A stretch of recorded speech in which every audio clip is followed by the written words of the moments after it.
Hey guys, today I'm bringing you into my kitchen to show you some hacks that you can do to your meals to make them more blood sugar friendly. Yes, you heard me correctly. By incorporating the strategies that I'm about to show you, you can manipulate your meals so that they have less of an impact on your blood sugar. So if you have prediabetes or type 2 diabetes, or you're living with insulin resistance, this is definitely a video you want to watch. I'm Diana, a registered dietitian and a certified diabetes care and education specialist. I also have my master's in nutrition science. But before I go on, please subscribe to our channel and click that bell so you get notifications every time we release a new episode.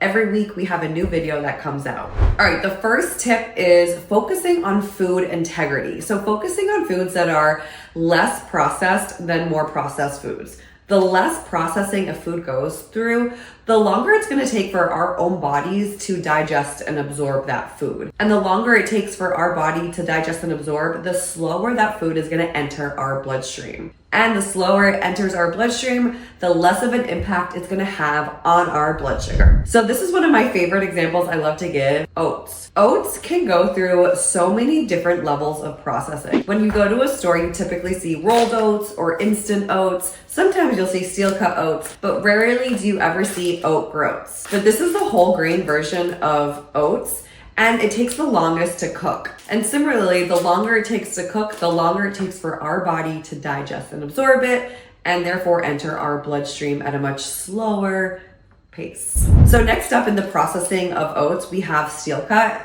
and you'll notice that they're a little bit smaller and they're gonna be quicker to cook than groats. And therefore they're gonna be quicker to digest and absorb in our bodies. Next up, we have rolled oats. You'll notice that they're pretty flat.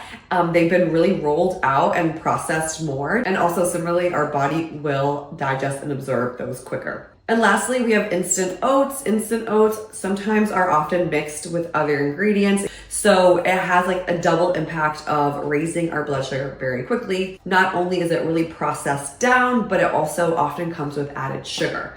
So it's going to absorb very quickly into our bloodstream, and the added sugar will also have an impact on our blood sugar. So many whole grains out there do go through some level of processing, and that's why it's so important to always choose grains in their more intact form. That way they're going to be more blood sugar friendly. And this goes with all foods too. We want to try to pick whole foods as much as possible over processed foods, because again, it's going to be more blood sugar friendly and it's going to offer a lot more nutrients. If you see a huge spike in your blood sugar after eating oatmeal, definitely watch our video on this topic where I go over the best strategies to make your oatmeal more blood sugar friendly so that you can enjoy this delicious, healthy food without seeing a huge spike in your blood sugar. Okay, the second hack or tip I want to give you is to always pair your carbohydrates with a protein and or a healthy fat. So let's take an example. Bananas are a healthy carbohydrate, but eating them alone can sometimes affect our blood sugar, especially if you have type 2 diabetes. So the best way to go about this is to pair it with a protein and or a healthy fat. Pistachios or any nut or nut butter is a great source of a healthy fat. So a good combination would be to pair this banana or any fruit with some nuts or nut butter. And remember, a little bit of nuts goes a long way. So you really only need about a handful or a quarter cup of nuts or 1 to 2 tablespoons of nut butter to make this a nice, well-balanced snack. By doing this combination, the healthy fats and protein are gonna actually slow down the carbohydrates from the banana from entering your bloodstream. And the slower carbs enter our bloodstream, the less of an impact it's gonna have on our glucose, on our blood sugar. Another example is if you're gonna have some crackers, have it with some hummus or some guacamole, which would be a healthy fat. Another strategy to implement is the consumption order of your food.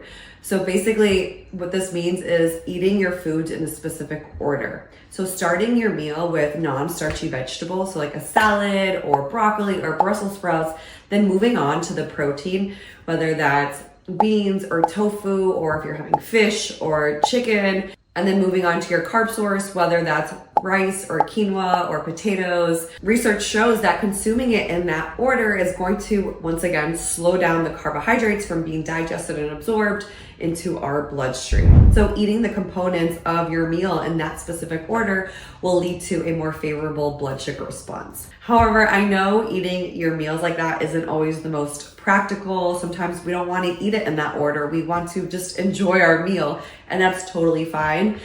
But what I do like about this tip leads me to my next strategy, which is at least starting your meal with a veggie starter or a side salad. So it brings me to my next strategy, which is at least starting your meals with either a salad or a veggie starter. And the more fiber that's in that salad or veggie starter, the better it's gonna be. Because fiber is gonna act like a barrier. It's not something our bodies can digest and absorb. So it acts kind of like a barrier as it goes through our gastrointestinal system. And things have to move through the fiber barrier, the fiber matrix, to get into our bloodstreams. The more fiber we consume, the slower those things are gonna enter our bloodstream. So a salad with dark leafy greens could be a great example of a veggie starter, or you could do broccoli or Brussels sprouts, any vegetable that you enjoy. So my next strategy is a strategy to use when it comes to fruit. The ripeness of a piece of fruit can really impact its glycemic index.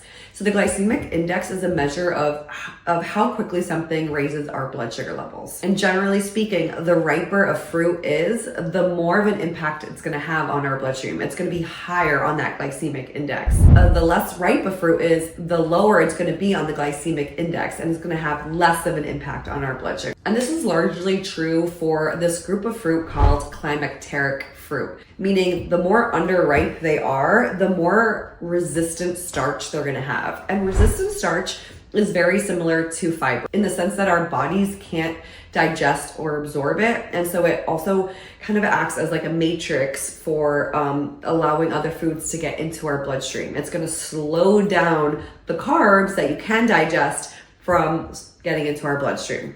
So the more resistant starch and fiber a food has, the less digestible carbs they're gonna have. So in this example, you can see this banana, it's spotty, it's gonna be really sweet, and it's because those resistant starches have converted into more sugars, more digestible carbohydrates. Whereas in this more green banana, there's gonna be a lot more of that resistant starch, there's gonna be less digestible carbohydrates. And therefore it's gonna have less of an impact on our blood sugar compared to this banana. So you can do this for climacteric fruit. So examples include bananas, mangoes, apples, avocados. So next time you want to make a smoothie, maybe aim for the less ripe banana, and it'll be a little bit more blood sugar friendly.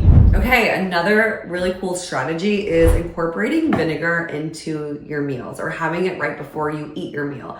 Because what vinegar does is that it delays gastric emptying. And what that means, it basically takes longer for us to digest and absorb our food. So when we have it before or during a meal, it's gonna make our stomach digest and absorb that meal a lot slower, which is gonna be better for our blood sugar. You can use any vinegar for this, but try not to use those balsamic vinegars that are really sweet, because it's not gonna have the same impact. So what you could do is you could dilute a tablespoon of apple cider vinegar in water. So all you do is just mix it with a big glass of water. 1 tablespoon is all you need. Stir that up, and then you can have this 10 to 20 minutes before your meal. And I will say this will have more an effect if you are having carbohydrates in your meal. Tastes like water. It's great. That's all you have to do. Alternatively, something I like to tell a lot of people is just add a tablespoon of balsamic vinegar to whatever dressing you're using for that veggie starter. So that's another effective way of doing it. Just a tablespoon of vinegar, add it to that veggie with maybe other components of a dressing. That's really all you need. Another strategy that works really well, especially for rice, pasta, and potatoes, is the cooking then cooling technique. So essentially all you do is after you've cooked these foods, rice, pasta, potatoes, you're gonna cook them and then just stick them in the refrigerator for a few hours. Basically, what you're doing with that process is increasing the resistant starch in the food. So it's a process called starch retrogradation. And essentially, you're just reforming some of those resistant starches that were lost during the cooking process. And remember, the more resistant starch a food has, the less digestible carbohydrates it's gonna have. And therefore, it's gonna have less of an impact on our blood sugar. So that's seriously all you have to do for this hack. Remember, it works especially well for rice, pasta, and potatoes. You just cook it, cool it, let it cool down for a few hours, and then you can reheat it as normal. So you can put it back in the microwave, reheat it. You won't lose those resistant starches that have formed. And since we're talking about the cooking and cooling technique, another really easy strategy that you can do is just keep your bread in the freezer and then put it directly in the toaster. The science and the mechanism is the same. There's going to be more of that resistant starch when that bread is in the freezer, it's cooled, and then you can just pop it right into the toaster. My last hack is directly related to pasta. When you cook your pasta, make sure you cook it al dente, to the tooth. This is how Italians cook their pasta. Don't overcook it so that it's gummy. Basically, when you cook it to the tooth and it has a firmer texture, it means it's gonna have more of those resistant starches and gonna have a more favorable blood sugar response. So if you wanna do a double strategy, what you could do is cook your pasta al dente and then cool it in the fridge and then heat it up later and see how your blood sugar responds. All right, those are my strategies. I hope you found this video helpful. Let me know in the comments if you currently implement any of those strategies and if it works for you. Or if you end up implementing any of these strategies, please let me know. I would love to hear about it. If you did enjoy this video, please give it a thumbs up and don't forget to subscribe to our channel. We release new episodes every single week.